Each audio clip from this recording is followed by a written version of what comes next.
Bom dia, hoje é segunda-feira. Quantas vezes vocês ouviram essa saudação? E se ouviram, tomem cuidado.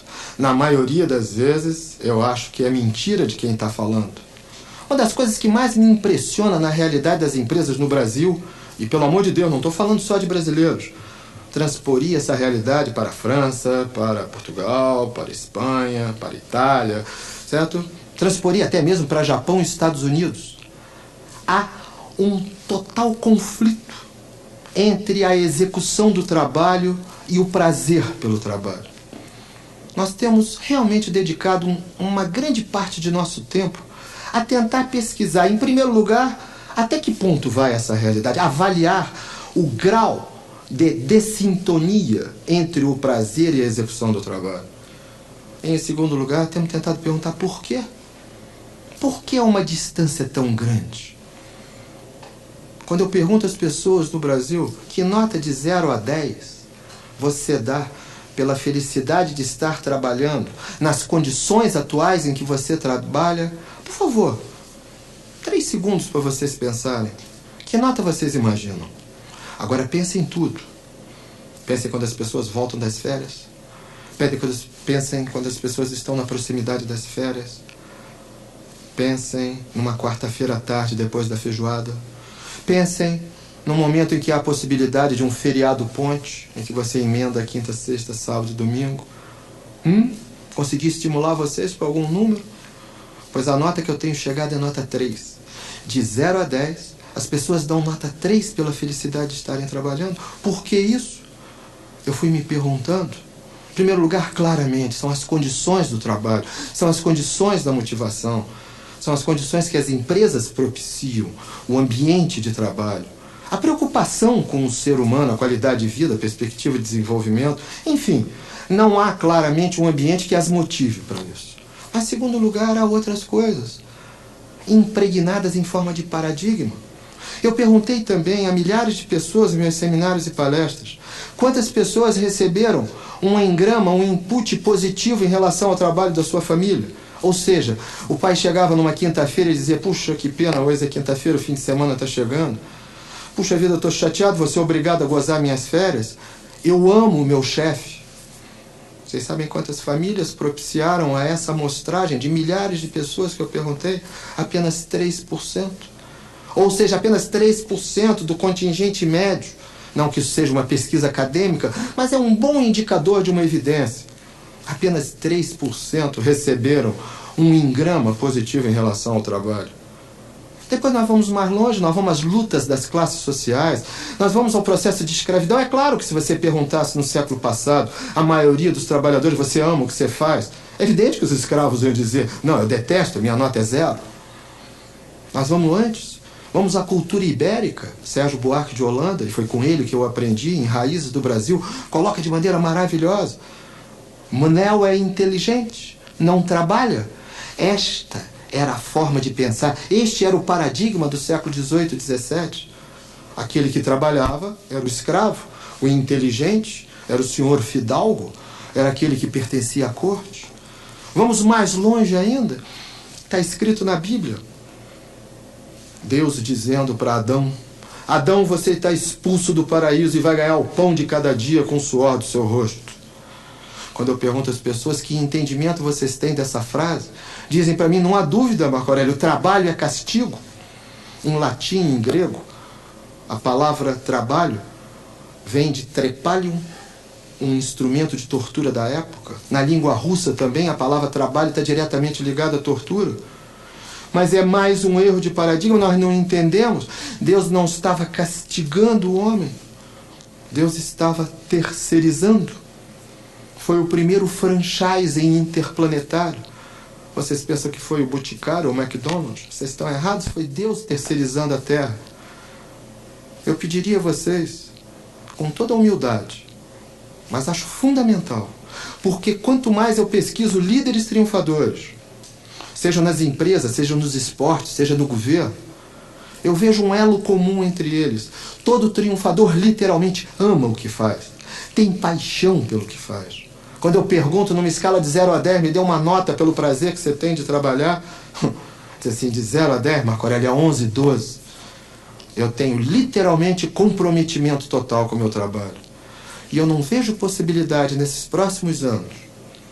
Estamos fazendo também uma reflexão sobre a mudança geral, de ver pessoas triunfadoras não comprometidas com o seu trabalho. Porque somente aquele que ama profundamente o que faz vai conseguir fazer tão bem feito a ponto de superar a energia complexa dessa mudança, a superar uma concorrência cada vez mais forte e, principalmente, a vencer momentos de incerteza que nós vamos ter nesses próximos anos.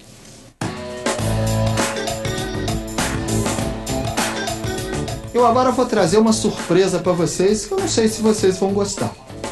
Eu combinei com os coordenadores dessa reunião que vocês estão tendo. Nós vamos fazer uma prova de geografia geral do 4º ano ginásio, valendo para avaliação de desempenho de vocês. Estão assustados? Quanto vocês acham que vocês vão tirar? 0, 1, quem tirar mais de 4 é anormal? Essa é a realidade do mundo. E é esse paradigma que eu queria trabalhar agora.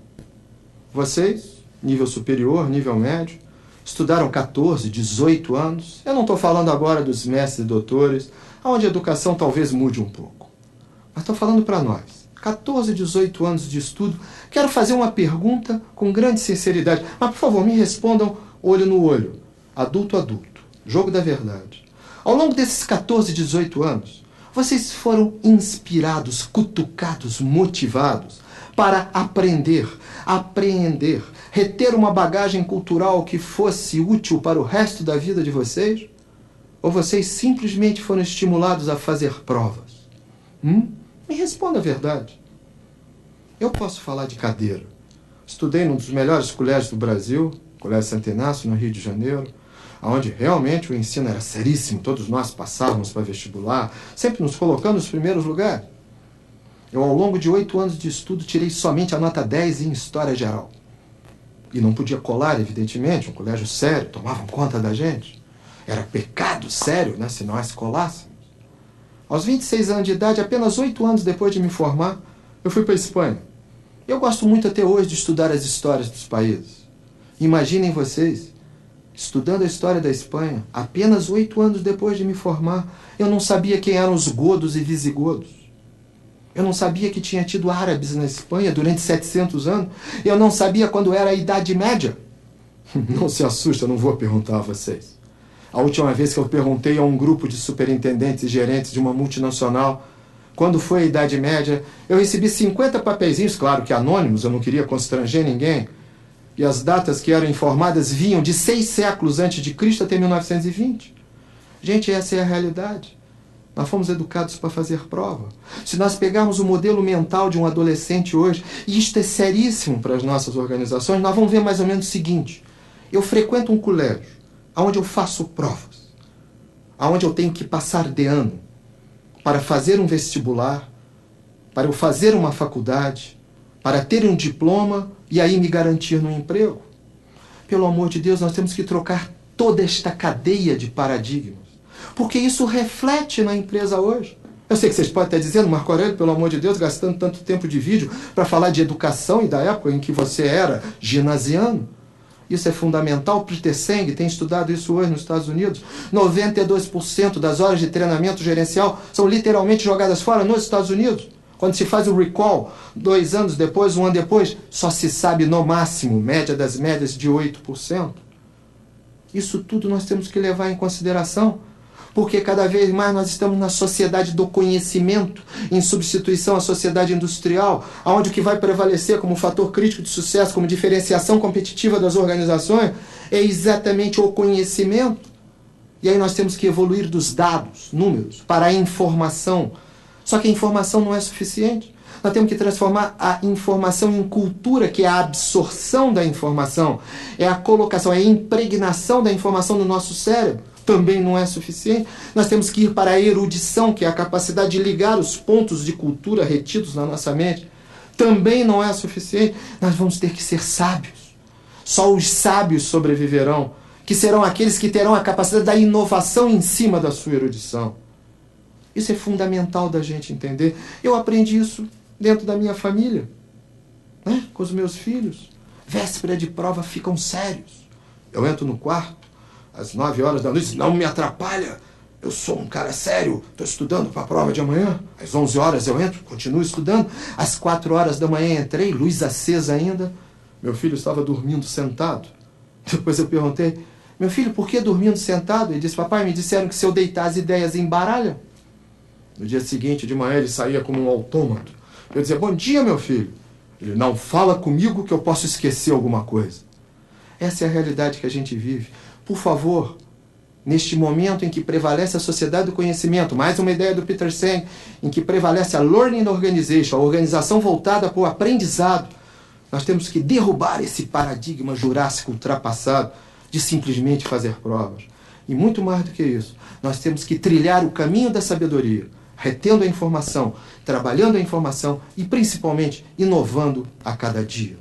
Muito mais do que matar um leão por dia, nesses próximos tempos nós vamos ter que criar uma obra-prima por dia.